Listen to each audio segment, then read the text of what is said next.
Un appel au Pentagone a brisé les chaînes de l'injustice. Une générale noire humiliée par des officiers racistes dans une petite ville oubliée de Louisiane, mais leur arrogance a signé leur chute.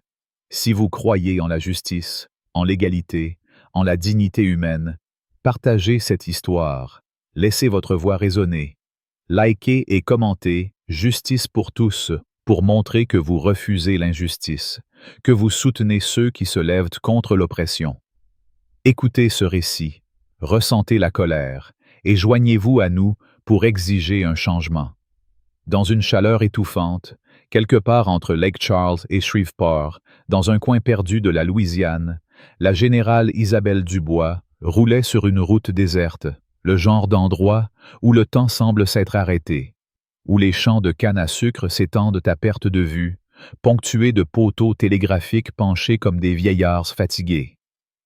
Isabelle, une femme noire de 42 ans, n'était pas une voyageuse ordinaire. C'était une générale 4 étoiles, une héroïne décorée, une stratège respectée qui avait conseillé des présidents et commandé des troupes dans des zones de guerre.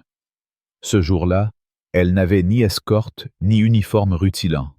Juste une voiture de location, une casquette enfoncée sur ses tresses courtes, un jean usé et une veste olive qui cachait son rang. Elle se dirigeait vers la base aérienne de Barksdale pour une réunion confidentielle, un briefing stratégique qui ne tolérait aucun retard. Mais son téléphone sécurisé, un appareil militaire noir et épais, perdait du réseau. Les barres de signal clignotaient, menaçant de couper sa connexion vitale avec le Pentagone. Elle devait s'arrêter. Maintenant. Devant elle, une station-service délabrée surgit au bord de la route 171, un bâtiment décrépit nommé « Chez Gaston », avec une enseigne à moitié effacée et un parking fissuré où l'asphalte semblait fondre sous le soleil brûlant. Isabelle gara sa voiture à l'écart, près d'un mur couvert de graffitis écaillés, loin de l'entrée où 3 ou 4 locaux traînaient, appuyés contre des camionnettes poussiéreuses, échangeant des ragots dans l'air lourd. Elle n'y prêta pas attention. Pour elle, ce n'était qu'un arrêt temporaire, un moyen d'assurer une communication claire avec le Pentagone. Elle descendit, son téléphone à la main, et composa le numéro sécurisé. « Général Dubois, vérification d'identité, début du briefing », murmura-t-elle, sa voix basse, professionnelle, habituée à donner des ordres sous pression. À l'autre bout du fil, un officier du Pentagone entama immédiatement le rapport. Des mouvements de troupes sensibles, des directives en temps réel, des informations si secrètes que seules quelques personnes au monde y avaient accès. Isabelle, adossée à sa voiture, balayait le parking du regard, ses réflexes de militaire toujours en alerte, mais son esprit focalisé sur les mots qui lui parvenaient. À l'intérieur de la station, derrière un comptoir jonché de tickets de loterie et de canettes de soda tiède, Marie-Claire, une femme d'une 50aine d'années aux cheveux blonds tirés en un chignon sévère, observait Isabelle avec méfiance. Ses yeux plissés, marqués par des années de jugement hâtif, ne voyaient pas une générale, ni même une femme en mission. Elle voyait une étrangère, une femme noire, seule, qui parlait au téléphone avec une assurance qui dérangeait. Pour Marie-Claire, c'était une menace, un problème à régler. À ses côtés, un client régulier, Hank, un homme trapu au visage rougeau, mâchait un cure-dent en marmonnant. « Elle a l'air louche, non ?» lança-t-il, jetant un coup d'œil à Isabelle. Marie-Claire hocha la tête, son instinct de commère prenant le dessus. Injustice raciale. Une générale noire menottée, humiliée, mais un appel au Pentagone a tout changé. Si vous croyez en l'égalité, en la dignité, en la justice pour tous, partagez cette histoire. Laissez votre voix résonner. Likez et commentez « Justice pour tous » pour montrer que l'injustice ne peut plus se cacher. Dans la chaleur écrasante d'une route déserte de Louisiane, entre Lake Charles et Shreveport, là où les champs de canne à sucre s'étendent à perte de vue, ponctués de poteaux télégraphiques penchés comme des souvenirs d'un autre temps, la générale Isabelle Dubois conduisait une voiture de location. Isabelle, une femme noire de 42 ans, n'était pas une voyageuse ordinaire. Générale 4 étoiles, héroïne décorée, stratège respectée, elle avait conseillé des présidents et commandé des troupes dans des zones de guerre. Ce jour-là, pas d'escorte, pas d'uniforme rutilant, juste une casquette enfoncée sur ses tresses courtes, un jean usé et une veste olive.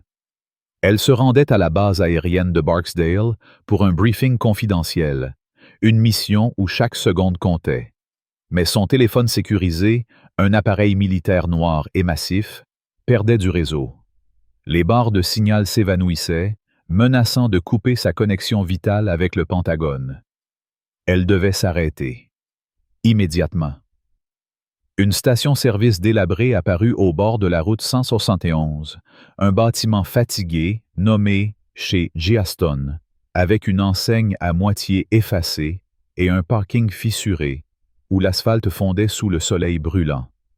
Isabelle gara sa voiture à l'écart, près d'un mur couvert de graffitis, loin de l'entrée où quelques locaux traînaient, appuyés contre des camionnettes poussiéreuses, échangeant des ragots dans l'air lourd.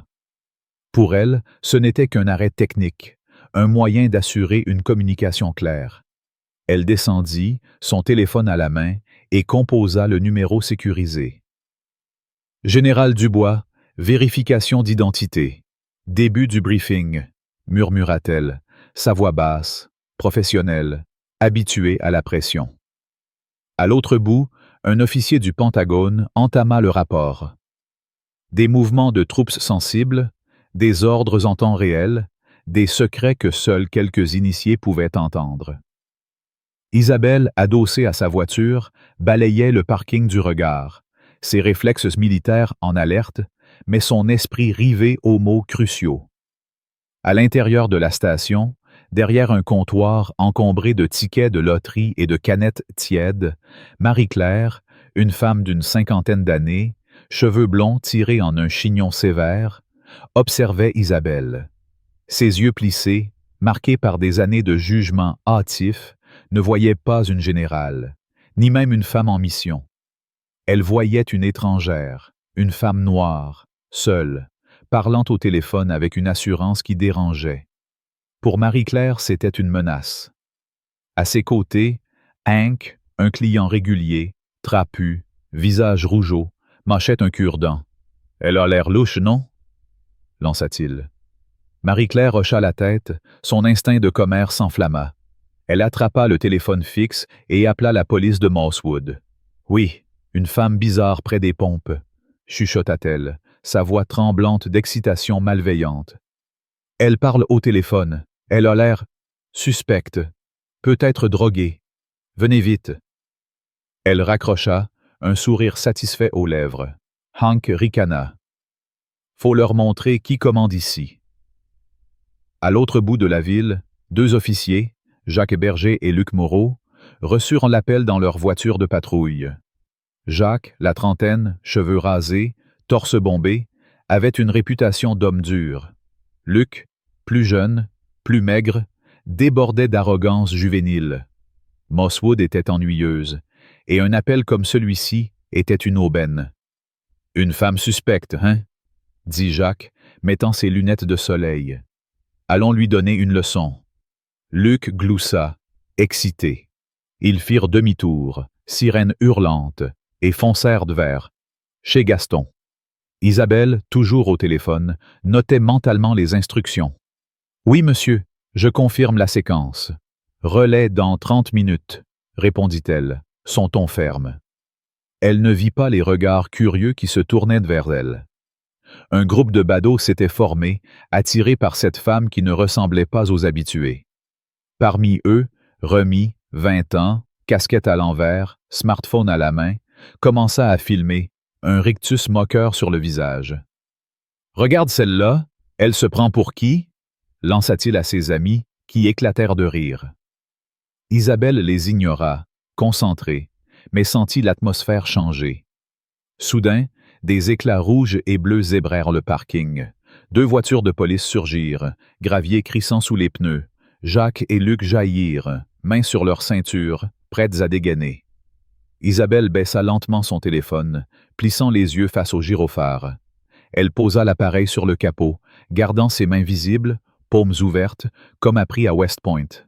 « Bonjour, messieurs, dit-elle, calme, maîtrisée, malgré la tension. « Puis-je vous aider? » Jacques aboya. « Permis et papiers, tout de suite. » Son ton était celui d'un homme habitué à dominer. Luc la fixait avec mépris, ses doigts tapotant son holster. Isabelle fit un pas prudent, tendant la main vers sa poche. « Bien sûr, » répondit-elle. « Mes papiers sont ici. Je suis militaire. Général Isabelle Dubois, en mission officielle. » Elle sortit ses accréditations et ordres de mission, documents officiels ornés de sceaux. Elle les tendit, main stable, regard droit. Jacques s'en empara, à peine un coup d'œil avant de les jeter sur le capot comme des détritus. « Faux !» grogna-t-il, sa voix dégoulinante de mépris. « Tu crois qu'on va gober ça? Une générale? Toi? » Luc renchérit, un sourire narquois. « T'as choisi le mauvais patelin pour jouer les malines. » Un murmure parcourut la foule grossissante. Clients, conducteurs, même Sophie, une caissière aux cheveux teints en rouge, s'étaient rassemblés. Personne n'intervenait. Remy filmait, riant plus fort, encouragé par les chuchotements. Isabelle sentit son sang bouillir, mais garda son calme. « Contactez votre supérieur, dit-elle, plus tranchante. Vous faites une grave erreur. » Jacques ricana, sortant ses menottes. « Tourne-toi, main dans le dos. » Isabelle ne bougea pas. Une rage sourde monta, nourrie par des années de regards méfiants, d'assomptions injustes. « Je suis général dans l'armée des États-Unis, » articula-t-elle, chaque mot comme une lame. « Vous me détenez illégalement. » Jacques éclata de rire, un rire gras qui résonna. « Ouais, et moi je suis Napoléon. Tourne-toi, ou ça va mal finir. » Avant qu'elle puisse répondre, Luc lui saisit brutalement le bras, tordant son poignet. Jacques attrapa l'autre bras, les menottes claquèrent, mordant sa peau jusqu'au sang. La foule retint son souffle. Un enfant, un petit garçon d'environ 8 ans, s'approcha, curieux, tenant la main de sa mère. Dans la confusion, Luc le repoussa brutalement. L'enfant trébucha, tomba sur le gravier et éclata en sanglots. Sa mère, terrifiée, le ramassa, lançant un regard apeuré. Personne ne s'excusa. Jacques ramassa les papiers d'Isabelle, les laissa tomber et posa sa botte dessus, écrasant les documents dans la poussière. « Ça, c'est ce qu'on pense de tes soi-disant ordres, » cracha-t-il. Remy, Hilaire, zooma. « Vas-y, filme ça, c'est de l'or !» Isabelle, poignets entravés, sentit l'humiliation l'envahir, mais refusa de baisser les yeux. Son téléphone sécurisé glissa du capot, heurtant le sol. Une voix du Pentagone cria « Général Dubois, répondez !» Jacques et Luc n'entendirent rien. Ils la poussèrent contre la portière, si fort que le métal vibra. « On l'a eu !» fanfaronna Luc. Dans la vitrine crasseuse, Isabelle vit son reflet, brisé par la saleté. Elle n'était plus une générale, plus une personne. Une cible, un objet de mépris. Marie-Claire, bras croisés, arborait un sourire triomphant. Hank cracha par terre, marmonnant sur « ces gens-là ». Sophie riait, prenant des photos. Mais au Pentagone, des alarmes résonnaient. La connexion interrompue, les cris entendus, avaient mis en branle une machine implacable. Isabelle, menottée, assise sur le trottoir, savait que ce n'était qu'une question de temps. Elle fixa Jacques et Luc, ses yeux brûlants d'une colère contenue. Ils l'avaient humilié, piétiné sa dignité et celle d'un enfant. Mais ils ne savaient pas ce qui les attendait. Le grondement de moteurs lourds brisa le silence. Des SUV noirs surgirent, gyrophares éteints, mais menaçants. Les portes s'ouvrirent et une équipe de Barksdale, menée par le lieutenant-colonel André Lefebvre, marcha sur la scène. « Général Dubois, » lança-t-il, sa voix comme un coup de tonnerre. « Êtes-vous blessé? » Isabelle, menottée, secoua la tête. « Pas physiquement, colonel. Mais leur ignorance fait mal. » Jacques et Luc reculèrent, conscients de leur erreur. La foule se tut. Remy rangea son téléphone. Marie-Claire disparut à l'intérieur. Les menottes cliquetèrent en tombant. Isabelle se redressa, ramassa son téléphone brisé et fixa les officiers. « Vous avez fait une erreur, » dit-elle, sa voix basse, glaciale. « Et vous allez le payer. Aujourd'hui. » Cette histoire n'est pas finie, mais elle commence ici, avec une femme qui a refusé de plier face à l'injustice. Si vous ressentez la même colère, si vous croyez que la dignité ne doit jamais être piétinée, partagez ce récit. Likez et commentez « Justice pour tous » pour montrer au monde que vous êtes du côté de l'égalité, que vous refusez de fermer les yeux. Laissez votre voix porter ce combat. À l'intérieur du SUV noir qui filait à travers les routes poussiéreuses de la Louisiane, Isabelle Dubois, désormais libérée de ses menottes, fixait le paysage par la fenêtre, les champs de canne à sucre se fondant dans un flou sous la vitesse. Ses poignets portaient encore les marques rouges des menottes, une douleur sourde pulsant sous sa peau, mais ce n'était rien comparé à la colère qui brûlait dans sa poitrine. Une colère pure, incandescente, alimentée par l'humiliation subie, par l'image de ce petit garçon poussé au sol, par les rires moqueurs de la foule, par l'arrogance de ceux qui l'avaient jugé, avant même de la connaître. À ses côtés, le lieutenant-colonel André Lefebvre, visage fermé, gardait le silence, ses mains crispées sur le dossier qu'il tenait. Il savait que ce qui venait de se passer à chez Gaston n'était pas un simple malentendu. C'était une blessure ouverte, une injustice criante qui ne resterait pas sans réponse. Isabelle, elle, ne parlait pas. Elle n'avait pas besoin de mots pour l'instant. Chaque battement de son cœur était une promesse. Ceux qui l'avaient rabaissé paieraient, et pas dans un futur lointain. Aujourd'hui. Au Pentagone, l'atmosphère dans la salle des opérations était électrique. Les écrans clignotaient, les téléphones sonnaient sans relâche, et une tension presque palpable saturait l'air. La grande colonelle Claire Beaumont, une femme au regard d'acier et à la réputation de ne jamais céder sous la pression, se tenait devant un mur de moniteurs. L'un d'eux affichait une ligne sécurisée marquée « Général Dubois, urgent ». La connexion avait été coupée brutalement, et les derniers sons captés, des cris, des bruits de lutte, une voix d'homme aboyant des ordres, avaient transformé une simple anomalie en une crise majeure. Claire se pencha vers le micro, sa voix tranchante comme une lame. « Général Dubois, ici le commandement. » « Répondez. » Rien. Que du silence, ponctué de parasites. Elle se tourna vers un technicien, un jeune homme nerveux nommé Julien, qui pianotait frénétiquement sur son clavier. « Localisez-la, tout de suite, » ordonna-t-elle. En quelques secondes, un point clignotant apparut sur une carte numérique. Pas à Barksdale, pas même près de la base.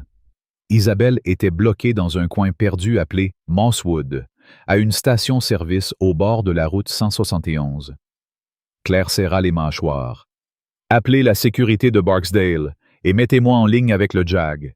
Si quelque chose est arrivé à Isabelle, on bouge, maintenant. » À Mosswood, la scène devant chez Gaston prenait des allures de cauchemar. Isabelle, assise sur le bord du trottoir, menottes enlevées, mais toujours sous le regard hostile des officiers, Jacques Berger et Luc Moreau, sentait la colère de la foule comme une vague prête à l'engloutir. Les badauds, qui s'étaient multipliés, formaient un demi-cercle autour d'elle, leurs murmures se transformant en ricanements. Rémi, le jeune qui avait filmé l'arrestation, continuait de brandir son téléphone, postant la vidéo en direct sur les réseaux sociaux avec une légende siane provocative. Une imposture attrapée à Mosswood. Regardez cette folle. À l'intérieur de la station, Marie-Claire, la gérante, se tenait près de la porte, bras croisés, son sourire satisfait intact. À ses côtés, Sophie, la caissière aux cheveux rouges, chuchotait à l'oreille d'un autre client, un homme âgé nommé Pierre, répandant des rumeurs empoisonnées. Elle doit être une voleuse, ou pire, pourquoi elle serait là sinon? Pierre hochait la tête, son regard méfiant fixé sur Isabelle. « Jacques, toujours gonflé d'arrogance, s'accroupit devant Isabelle, son visage si près qu'elle pouvait sentir son haleine chargée de tabac. « Alors, c'est quoi ton vrai nom ?» demanda-t-il, sa voix dégoulinante de sarcasme.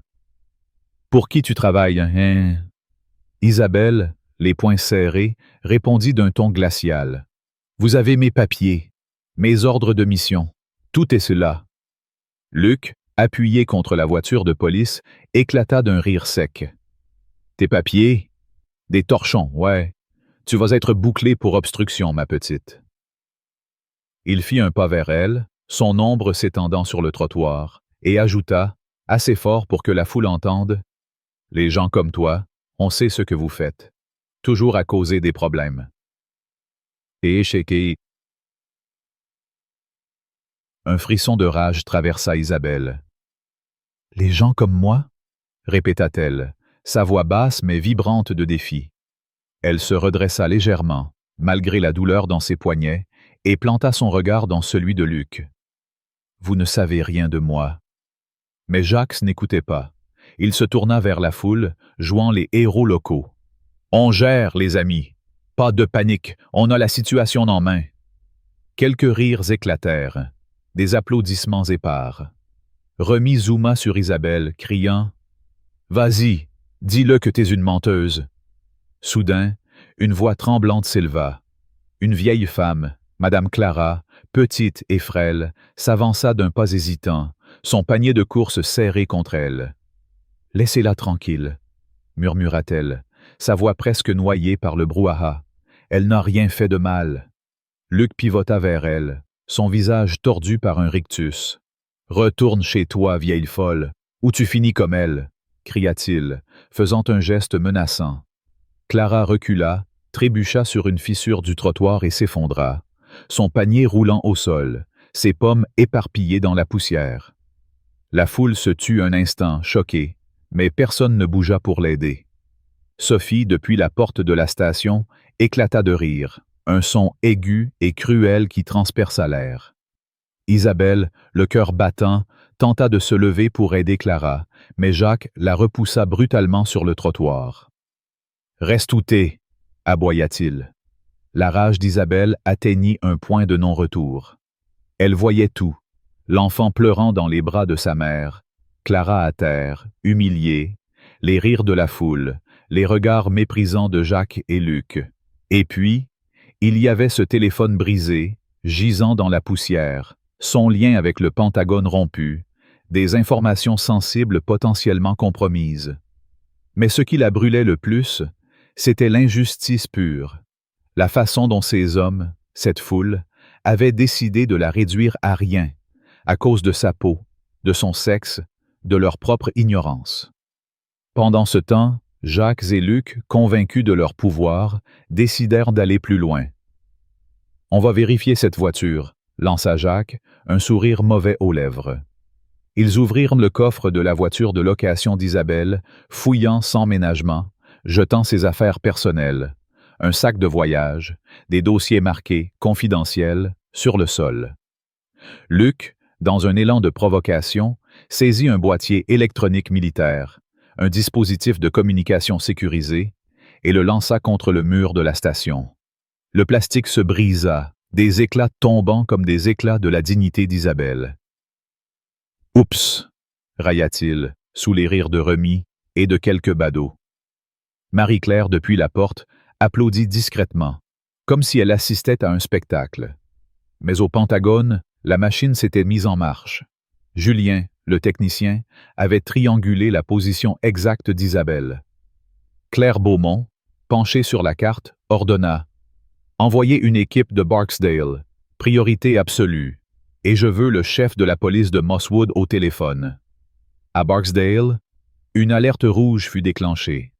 Une flotte de SUV noirs, menée par André Lefebvre, était déjà en route, leur moteur rugissant à travers la campagne. À Mosswood, le talkie-walkie de Luc crépita soudain. « Unité 3, confirmez la détention de la suspecte. » Jacques répondit, sûr de lui, « Affirmatif. Femme, la quarantaine. Refuse de coopérer. » Une pause, puis une voix grave. « Attention, sujet sous drapeau fédéral. Le Pentagone a initié un contact d'urgence. Relâchez immédiatement et attendez les ordres. Le visage de Jacques blêmit.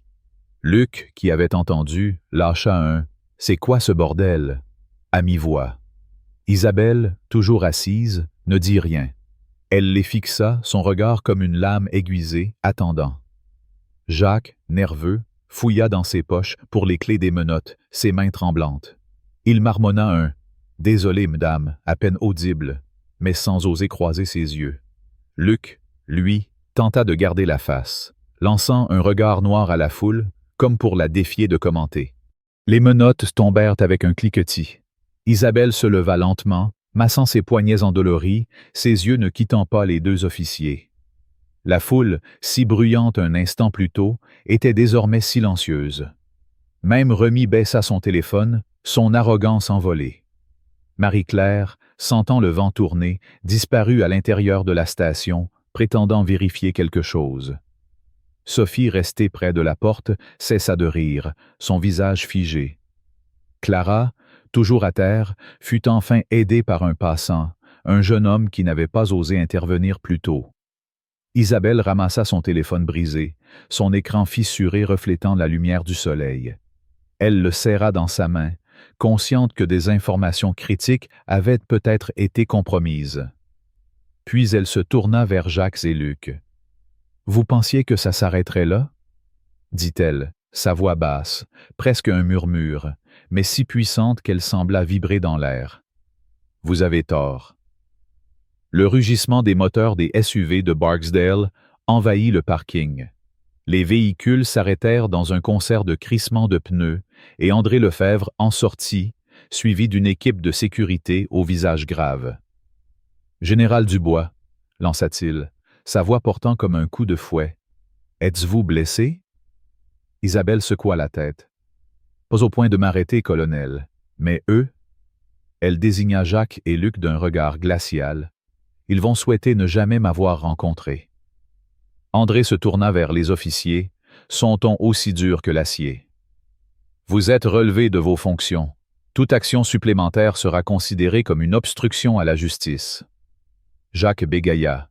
« On ne savait pas qui elle était. » André le coupa net. « Vous aviez ses papiers. Vous avez choisi de les piétiner. Vous avez choisi d'humilier une générale, de terroriser une vieille femme, de repousser un enfant. Ce choix vous poursuivra. » Luc, toujours provocateur, tenta une dernière bravade. Elle agissait de manière suspecte. André le fixa, un sourire froid aux lèvres. « Vous avez vu une femme noire au téléphone et vous avez fait un choix. Ce choix va vous coûter cher. » Les hommes de Barksdale entourèrent Isabelle, formant un rempart entre elle et la foule. Ils l'escortèrent vers un SUV, veillant à ce qu'elle soit installée confortablement. Alors que les portières claquaient, Isabelle jeta un dernier regard au parking. Jacques essuyait son front en sueur, ses mains tremblantes. Luc fixait le sol, son arrogance évanouie. Remy, pâle, effaçait frénétiquement sa vidéo, mais il était trop tard. La vidéo était déjà en ligne, se propageant comme une traînée de poudre. Marie-Claire, cachée derrière son comptoir, évitait les regards. Sophie, figée, réalisait l'ampleur du scandale qui s'annonçait. À l'intérieur du SUV, Isabelle restait silencieuse, ses pensées tourbillonnant plus vite que les pneus sur l'asphalte. André brisa le silence. « Le Pentagone coordonne une enquête complète, madame. Affaires internes, division des droits civils. Ça va devenir public, que Mosswood le veuille ou non. » Isabelle ne répondit pas immédiatement. Elle fixait l'horizon, là où la route disparaissait dans la chaleur tremblante. « Ils auraient dû savoir, » dit-elle enfin, sa voix aussi dure que le granit. « Ils vont apprendre ce que ça fait d'être vus pour ce qu'ils sont vraiment. »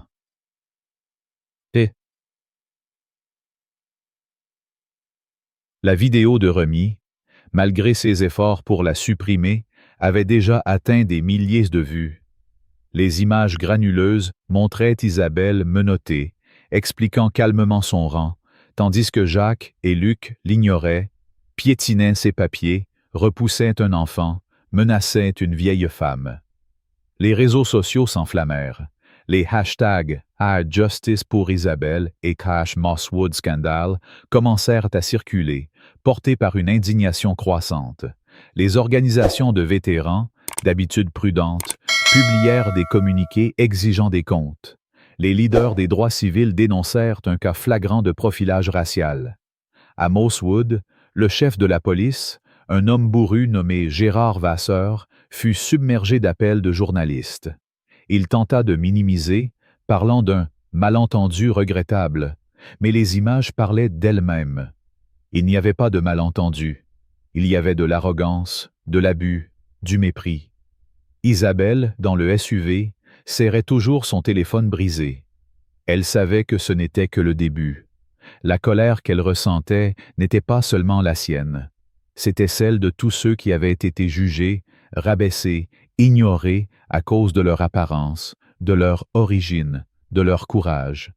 Elle ne plierait pas aujourd'hui, pas demain, jamais.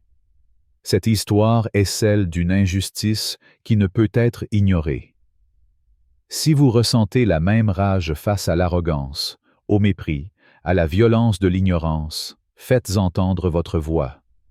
Likez et commentez « Justice pour tous » pour montrer que vous soutenez l'égalité, que vous refusez de tolérer l'oppression. Partagez ce récit pour que le monde sache. L'injustice ne gagne pas quand nous nous levons ensemble. Si vous êtes en colère, si vous croyez en la dignité, laissez un commentaire, un like, un partage. Ensemble, nous pouvons changer les choses. À la base aérienne de Barksdale, l'atmosphère était si chargée qu'elle semblait sur le point d'exploser. Chaque souffle, chaque cliquetis des claviers, chaque murmure dans les couloirs portait le poids d'une indignation brute, d'une colère qui ne demandait qu'à éclater. Isabelle Dubois, assise dans une salle de briefing austère, les murs gris ornés de cartes stratégiques et d'écrans clignotants, écoutait les mises à jour incessantes. Des officiers du Pentagone, des avocats spécialisés en droit civil, et même un émissaire de la Maison-Blanche se succédaient au téléphone, leurs voix graves et pressantes résonnant comme des tambours de guerre. Ses poignets, encore marqués par les menottes trop serrées, pulsaient d'une douleur sourde, mais ce n'était rien comparé à la tempête qui rugissait en elle. Une colère pure, incandescente, alimentée par l'humiliation subie dans ce parking crasseux de chez Gaston, par l'image de l'enfant. Léo, poussé au sol, pleurant dans la poussière, par Madame Clara, cette vieille femme fragile jetée à terre pour avoir osé parler, par les documents officiels piétinés, par le boîtier militaire fracassé avec mépris. Isabelle n'était pas seulement une générale 4 étoiles, une héroïne décorée qui avait conseillé des présidents et conduit des troupes au combat. Elle était une femme noire, une femme qui avait osé exister avec assurance dans un monde qui, à Mosswood, avait décidé qu'elle n'était rien. Mais ce monde allait apprendre une leçon qu'il n'oublierait jamais.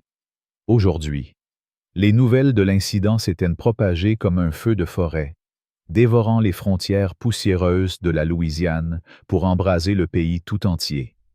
La vidéo de Remy, ce jeune arrogant qui avait filmé l'arrestation avec un rictus moqueur, avait explosé sur les réseaux sociaux, atteignant des dizaines de millions de vues en quelques heures.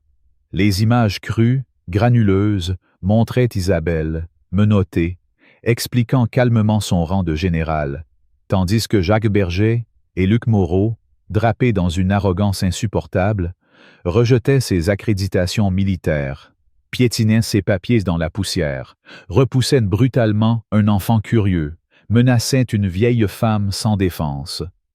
Les hashtags #Justice pour Isabelle, #Mosswood Scandal et #Non au racisme dominaient les plateformes, portés par une indignation collective qui secouait les fondations mêmes de la société. Les chaînes nationales diffusaient la vidéo en boucle. Les commentateurs secouaient de la tête, écœurés, leur voix tremblante d'une colère partagée. Les organisations de vétérans, d'habitude prudentes face aux controverses, publiaient des déclarations enflammées, exigeant des sanctions immédiates et exemplaires.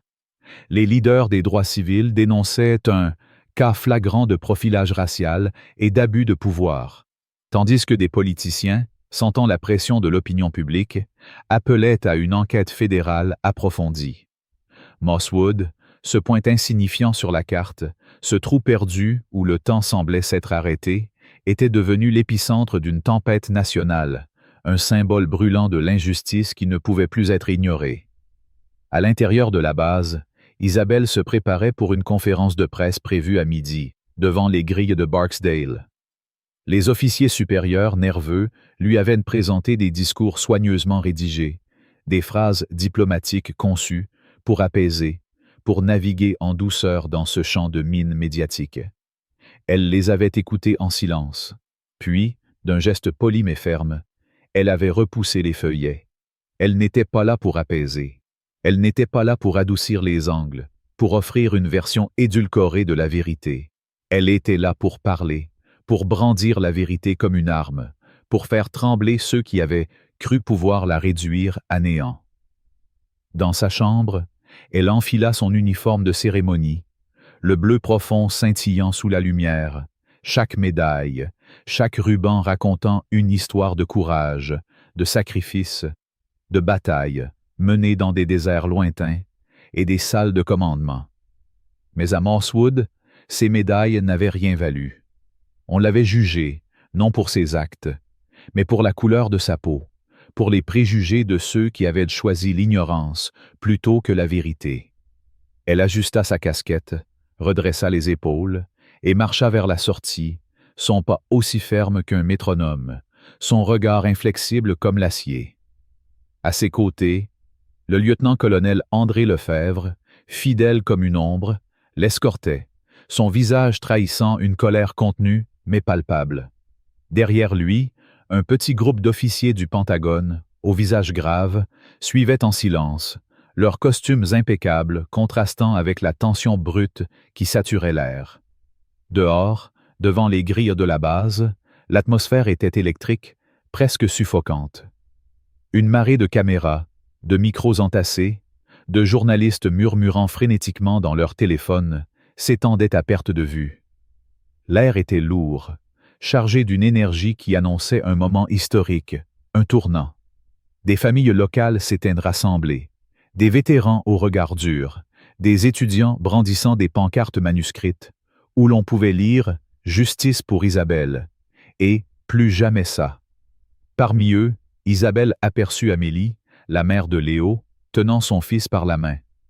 Les yeux d'Amélie étaient rougis, mais son menton relevé trahissait une détermination farouche. Léo, le petit garçon poussé au sol par Luc, serrait un ours en peluche, ses joues encore marquées par les larmes de ce jour maudit.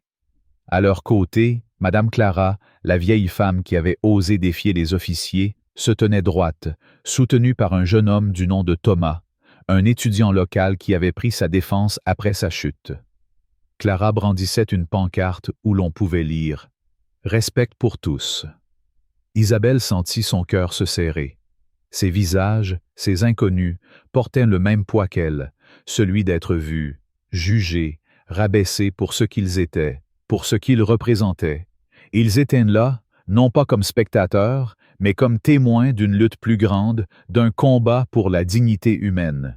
Mais à Mosswood, le département de police local s'efforçait désespérément de limiter les dégâts, comme un équipage tentant de colmater un navire en train de couler.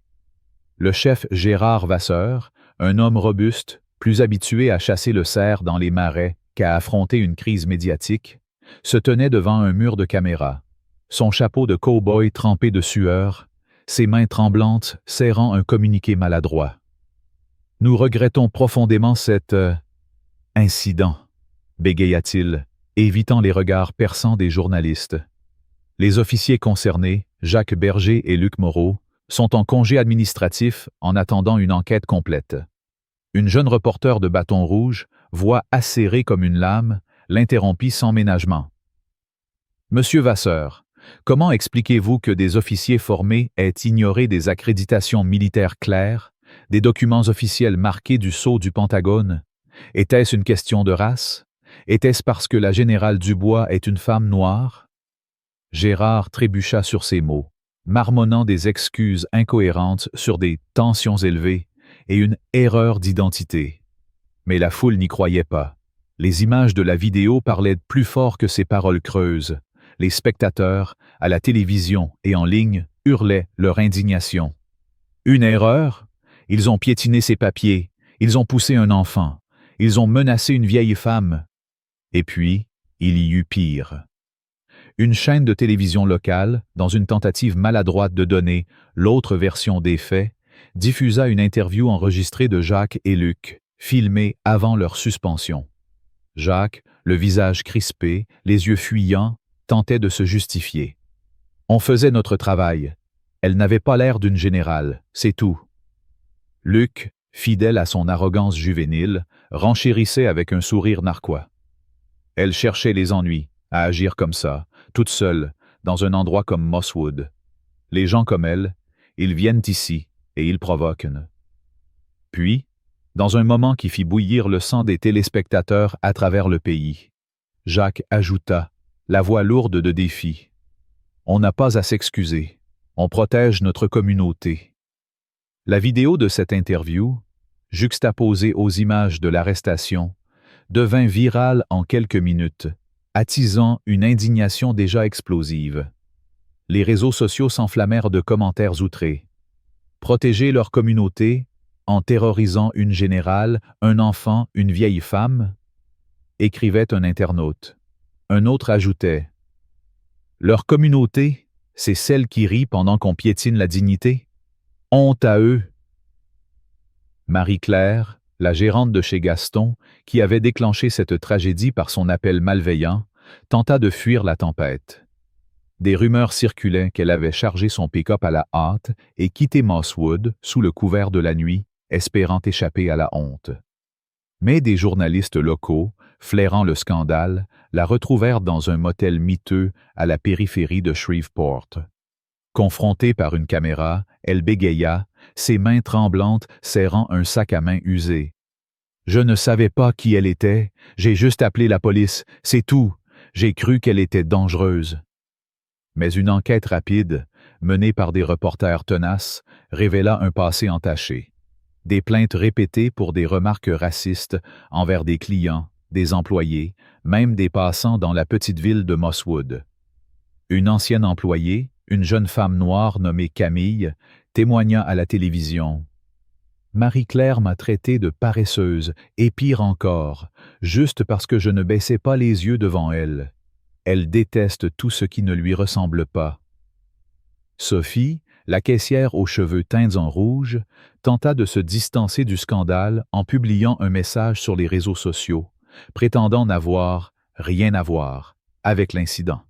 « J'étais juste là, » écrivait-elle. « Je n'ai rien fait. » Mais les images capturées par un autre badaud la trahissaient, son rire aigu, cruel, alors qu'Isabelle était menottée, alors que Madame Clara tombait à terre, alors que Léo pleurait dans les bras de sa mère.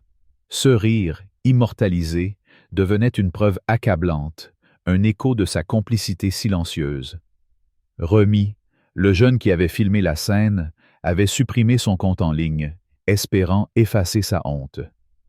Mais la vidéo qu'il avait postée continuait de circuler, chaque vue amplifiant le poids de son acte.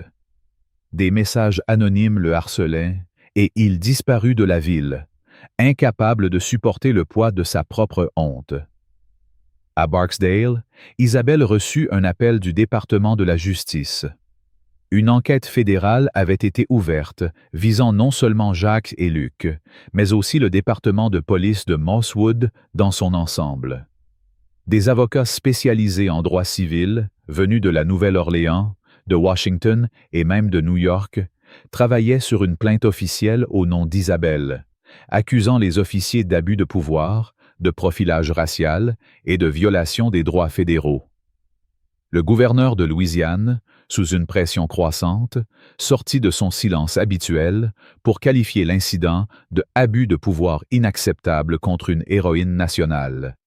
Il promit une réforme, mais ces mots sonnaient creux face à l'ampleur du scandale. Pour Isabelle, ce n'était plus seulement son histoire. C'était celle de Léo, l'enfant terrorisé dans la poussière. C'était celle de Madame Clara, humiliée pour avoir osé parler. C'était celle de chaque personne qui avait été jugée, rabaissée, ignorée à cause de sa peau, de son accent, de son courage d'exister. Dans la solitude de ses quartiers à Barksdale, Isabelle sentit le poids de tout cela s'abattre sur elle, comme une vague écrasante. Pas parce qu'elle était surprise, elle connaissait trop bien les regards méfiants, les portes fermées, les murmures dans son dos tout au long de sa carrière, mais parce que, malgré ses médailles, ses 29 ans de service, ses sacrifices dans des zones de guerre où la mort rôdait à chaque instant, un parking crasseux à Mosswood avait suffi à réduire tout cela à néant. Elle serra les poings, sa mâchoire crispée, ses ongles s'enfonçant dans ses paumes. Elle n'avait pas survécu à des champs de bataille pour plier maintenant. Elle n'avait pas conseillé des présidents, conduit des soldats, défendu une nation pour se taire face à l'injustice. Elle allait parler, mais à sa manière, avec des mots qui couperaient comme des lames, pour ceux qui, comme elle, avaient été rendus invisibles par l'ignorance et la haine. À midi, devant les grilles de Barksdale, Isabelle se tenait derrière un podium, son uniforme impeccable scintillant sous un soleil brûlant qui semblait amplifier l'intensité du moment. Les caméras étaient alignées comme une armée, les micros entassés comme une barricade prête à céder sous le poids de l'histoire. La foule, composée de journalistes, de locaux, de supporters, retenait son souffle, suspendue à l'attente d'un moment qui changerait tout. André Lefebvre se tenait à ses côtés, bras croisés, son regard d'acier balayant la foule comme pour défier quiconque oserait interrompre. Les officiers du Pentagone, en retrait, observaient, leurs visages tendus, conscients qu'ils assistaient à un tournant. Isabelle posa ses mains sur le podium, ses doigts effleurant le bois, son regard balayant la foule. Elle ne sourit pas. Elle n'était pas là pour plaire, ni pour apaiser, ni pour offrir du réconfort. Elle était là pour dire la vérité, une vérité qui brûlait comme un feu impossible à éteindre. « Je m'appelle Isabelle Dubois », commença-t-elle, sa voix claire, tranchante comme une lame, traversant le brouhaha des caméras et le murmure du vent.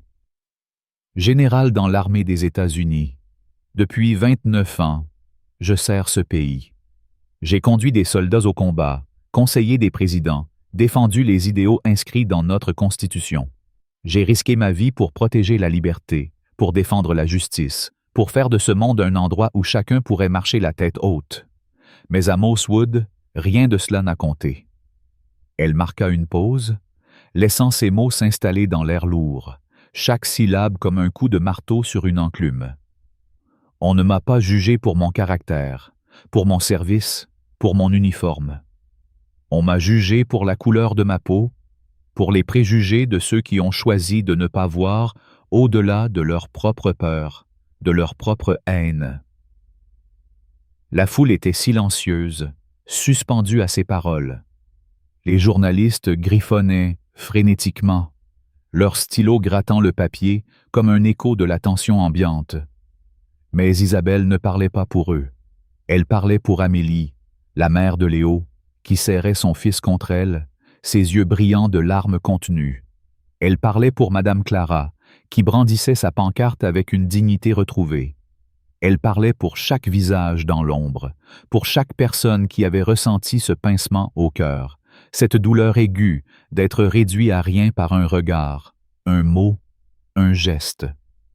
À Mosswood, continua-t-elle, sa voix montant comme une vague prête à tout engloutir. On m'a menotté comme une criminelle. On a piétiné mes accréditations militaires, des documents signés par le Pentagone comme s'ils n'étaient que des déchets. On a brisé mon équipement militaire, un outil vital pour la sécurité nationale, avec un sourire moqueur. On a repoussé un enfant, Léo, qui voulait juste comprendre pourquoi sa présence dérangeait. On a menacé une femme âgée, Madame Clara, qui a osé demander justice. Et on a ri. On a ri pendant que l'injustice se déroulait sous leurs yeux, comme si c'était un spectacle, comme si c'était normal. Un murmure parcourut la foule, un mélange de honte, de colère et de tristesse. Isabelle leva une main, imposant le silence avec une autorité naturelle. « Je ne suis pas ici pour demander des excuses, » dit-elle, son ton désormais inflexible, chaque mot comme une flèche visant le cœur de l'injustice. Les excuses ne réparent pas l'humiliation. Les excuses ne rendent pas sa dignité à un enfant terrorisé, à une femme âgée jetée à terre, à une générale qui a donné sa vie pour ce pays. Je suis ici parce que le silence n'est pas une option. La responsabilité compte. Le respect compte. La dignité humaine compte. Et rien de tout cela n'est négociable. Peu importe les préjugés de quelqu'un, peu importe son ignorance, peu importe son pouvoir. Qu'était Sierra? Elle tourna légèrement la tête, croisant le regard d'Amélie, qui serrait Léo contre elle. « Cet enfant, » dit Isabelle, sa voix tremblante pour la première fois, non de faiblesse, mais d'une rage contenue qui menaçait d'exploser. Cet enfant qui pleurait dans la poussière, il méritait mieux. Madame Clara, qui a osé parler au risque de sa propre sécurité, méritait mieux. Et moi, après 29 ans à servir ce pays, à risquer ma vie, à porter les espoirs d'une nation, je méritais mieux. La foule éclata en applaudissements, d'abord timides, puis assourdissants, comme une vague qui déferle sur une plage. Les pancartes s'élevèrent plus haut, les visages s'illuminèrent d'une colère partagée, d'une soif de justice qui ne pouvait plus être contenue. Isabelle ne s'arrêta pas. Elle leva les yeux vers les caméras, son regard perçant les objectifs, comme si elle s'adressait directement à Jacques, à Luc, à Marie-Claire, à tous ceux qui avaient ri, à tous ceux qui avaient détourné le regard. « L'injustice n'est pas nouvelle, » poursuivit-elle, sa voix vibrant d'une force qui semblait faire trembler la terre elle-même. Mais le changement ne vient que lorsque nous refusons de fermer les yeux. Ce qui s'est passé à Mosswood n'est pas une erreur. C'est un choix. Le choix de juger, de rabaisser, de détruire. Le choix de voir une femme noire et de décider qu'elle ne valait rien. Le choix de voir un enfant curieux et de le repousser. Le choix de voir une vieille femme fragile et de l'humilier. Mais sachez ceci, ce choix a des conséquences. Elle marqua une pause, laissant le silence s'installer. Un silence si lourd qu'il semblait étouffer le monde. « Vous ne m'avez pas humilié, » dit-elle enfin, sa voix basse mais plus puissante que jamais. « Vous vous êtes humilié, et l'histoire s'en souviendra. » Elle recula du podium sans attendre les questions des journalistes qui se bousculaient, leur voix se perdant dans le vacarme des applaudissements. La foule rugissait, une vague de bruit qui semblait faire trembler les grilles de la base. Amélie pleurait, serrant Léo contre elle, son ours en peluche tombant au sol dans l'émotion. Madame Clara, soutenue par Thomas, leva sa pancarte plus haut, un sourire déterminé sur son visage marqué par les années. Les pancartes dansaient dans l'air, leur message. Justice pour tous. Plus jamais, devenant des cris de ralliement. Les journalistes criaient des questions, leurs micros tendus comme des lances, mais Isabelle n'avait plus rien à dire. Elle avait donné sa voix, sa vérité, et elle savait que le monde écoutait. Plus tard, dans l'intimité de ses quartiers, Isabelle reçut Amélie et Léo. La mère, les larmes aux yeux, lui serra la main, sa voix tremblante. « Vous avez parlé pour nous tous, Général. Merci. Merci d'avoir donné une voix à mon fils, à moi, à tous ceux qui ont été blessés. » Léo, timidement, tendit son ours en peluche à Isabelle, un geste simple mais chargé de sens. « Pour vous, » murmura-t-il. Isabelle s'agenouilla, prit l'ours avec un sourire doux et promit à Amélie de soutenir leur famille, de s'assurer que Léo ne porterait pas le poids de ce jour. « Il grandira en sachant qu'il mérite le respect, » dit-elle, sa voix ferme mais empreinte de chaleur. Amélie hocha la tête, incapable de répondre, son cœur trop plein. L'enquête fédérale avançait à une vitesse fulgurante. Jacques et Luc furent officiellement suspendus, leur carrière réduite en cendres. Le département de police de Mosswood faisait face à des accusations d'abus systémiques, des révélations sur des années de plaintes ignorées, de brutalité étouffée, de préjugés tolérés. Marie-Claire, désormais persona non grata, fut licenciée de chez Gaston après que le propriétaire, submergé par une vague de critiques et de boycotts, réalisa qu'elle était devenue un symbole de honte nationale. Des clients locaux, autrefois fidèles, refusaient de remettre les pieds dans la station, la surnommant « le lieu de l'infamie ». Sophie, la caissière, tenta de se faire oublier, supprimant ses profils en ligne, mais les images de son rire cruel la poursuivaient, partagées et commentées sans relâche. Remy, quant à lui, devint une paria, son nom associé à la lâcheté, son visage reconnu dans chaque coin de Mosswood. Des messages anonymes le harcelaient, et il disparut de la ville, incapable de supporter le poids de sa propre honte. Mais pour Isabelle, ce n'était pas une victoire. C'était une étape, un jalon dans une guerre bien plus longue. Elle savait que le combat contre l'injustice ne s'arrêterait pas avec une enquête ou une suspension. Dans son uniforme, face au miroir, elle ajusta une dernière fois sa casquette, ses médailles scintillant comme des étoiles dans la pénombre. Elle n'avait pas plié à Mosswood, et elle ne plierait jamais. Elle marcha vers la porte, prête à affronter la suite, portant sur ses épaules non seulement son histoire, mais celle de Léo, d'Amélie, de Madame Clara, de Thomas, de millions d'autres qui attendaient, dans l'ombre, qu'une voix s'élève pour eux. Elle savait que le monde ne changerait pas en un jour, peut-être pas de son vivant. Mais elle savait aussi qu'il changerait un peu, juste un peu, parce qu'elle avait refusé de se taire. Cette histoire est un cri de ralliement, un refus de l'injustice, un appel à ne jamais baisser les yeux face à l'oppression. Si vous ressentez cette colère, si vous croyez en la dignité pour tous, faites entendre votre voix. Likez et commentez « Dignité pour tous » pour montrer que vous soutenez ce combat, que vous refusez de tolérer l'ignorance et la haine. Partagez ce récit pour que le monde sache. Nous ne nous tairons pas. Si vous êtes ému, si vous voulez un changement, laissez un commentaire, un like, un partage. Ensemble, nous pouvons faire trembler les fondations de l'injustice. L'histoire d'Isabelle Dubois, telle que racontée dans les 3 chapitres précédents, est bien plus qu'un simple récit d'injustice. C'est un miroir tendu à chacun de nous, une invitation à regarder en face les réalités de la discrimination, de l'abus de pouvoir et de la résilience face à l'adversité. En tant que spectateur de cette histoire, je ressens une profonde indignation, mais aussi une admiration sans borne pour la force et la dignité d'Isabelle.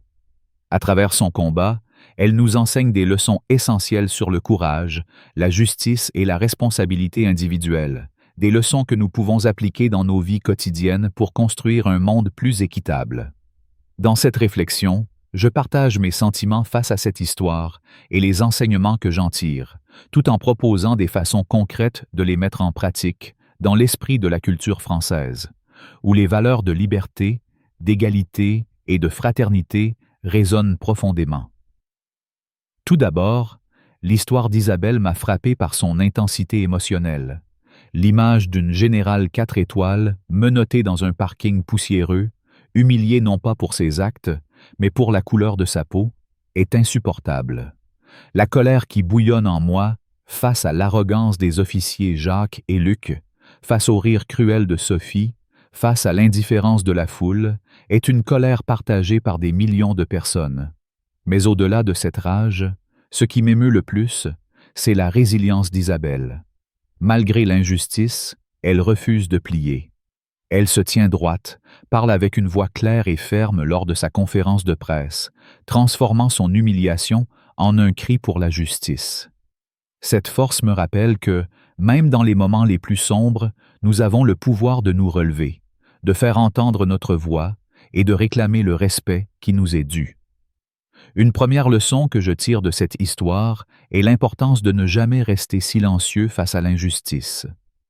Isabelle aurait pu choisir de se taire, d'accepter les excuses bancales de Gérard Vasseur, ou de laisser l'enquête suivre son cours sans intervenir. Mais elle a choisi de parler, de confronter directement ceux qui l'ont rabaissée, de donner une voix à Léo, à Madame Clara, à tous ceux qui souffrent en silence. Dans la culture française, où l'engagement citoyen et la défense des droits sont des piliers, Cette leçon résonne particulièrement. Combien de fois dans nos vies assistons-nous à des injustices, un commentaire raciste dans un café, une discrimination au travail, une moquerie envers une personne vulnérable, et choisissons-nous de détourner le regard? L'histoire d'Isabelle nous rappelle que le silence est une forme de complicité. Appliquer cette leçon dans ma vie signifie oser intervenir, même lorsque c'est inconfortable.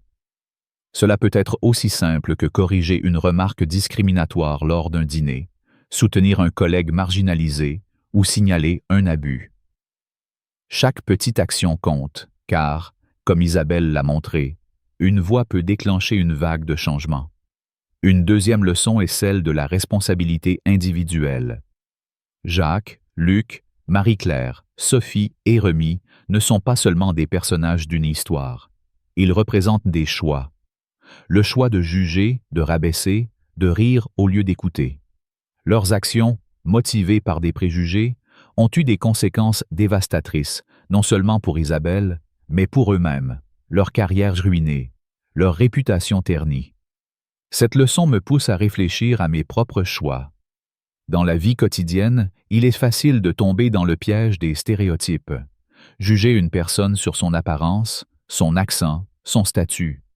Mais l'histoire d'Isabelle m'enseigne que chaque interaction est une opportunité de faire preuve d'empathie, d'ouvrir son esprit, de reconnaître la dignité de l'autre.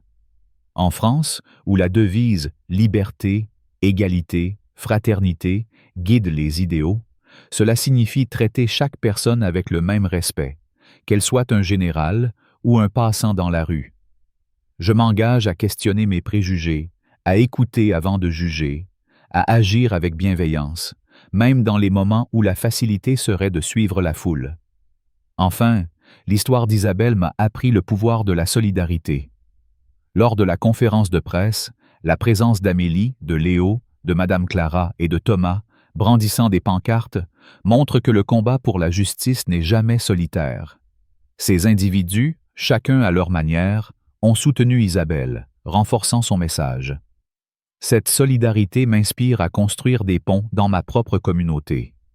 En France, où les mouvements citoyens, des manifestations aux pétitions, ont souvent changé le cours de l'histoire, cette leçon est cruciale.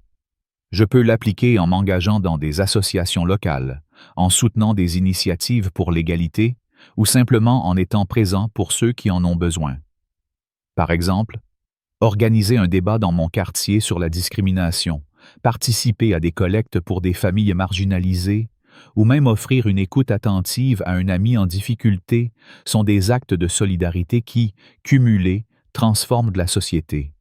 Ces leçons, parler contre l'injustice, assumer la responsabilité de ses choix, cultiver la solidarité, ne sont pas abstraites. Elles s'ancrent dans des gestes quotidiens. Par exemple, la prochaine fois que je serai témoin d'un acte de discrimination, je m'inspirerai d'Isabelle pour intervenir avec calme, mais fermeté. Lorsque je serai tenté de juger quelqu'un sur des apparences, je me rappellerai les conséquences des choix de Jacques et Luc. Et quand je verrai une opportunité d'aider ma communauté, je penserai à Madame Clara, qui, malgré sa fragilité, a osé brandir une pancarte pour la justice. Ces actions, petites ou grandes, sont des hommages à la lutte d'Isabelle, des moyens de faire vivre son héritage dans ma vie. En conclusion, l'histoire d'Isabelle Dubois est un appel à l'action, un rappel que la justice ne s'obtient pas par le silence, mais par le courage, la responsabilité et la solidarité.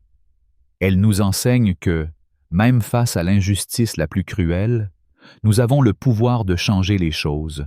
Un mot, un geste, une voix à la fois. En appliquant ces leçons, nous honorons non seulement Isabelle, mais aussi tous ceux qui, comme elle, refusent de plier. Que cette histoire soit une flamme qui nous guide, un cri qui nous unit, une promesse que nous ne détournerons jamais le regard. Cette histoire vous a-t-elle touché? Ressentez-vous, comme nous, cette soif de justice, ce désir de changer le monde? Si oui, montrez votre soutien. Likez cette vidéo, commentez « Justice pour tous » pour faire entendre votre voix.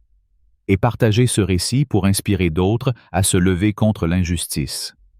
N'oubliez pas de vous abonner pour ne rien manquer de ces histoires qui éveillent les consciences. Ensemble, faisons résonner le message d'Isabelle. La dignité n'est pas négociable. Rejoignez-nous, agissez et soyons le changement.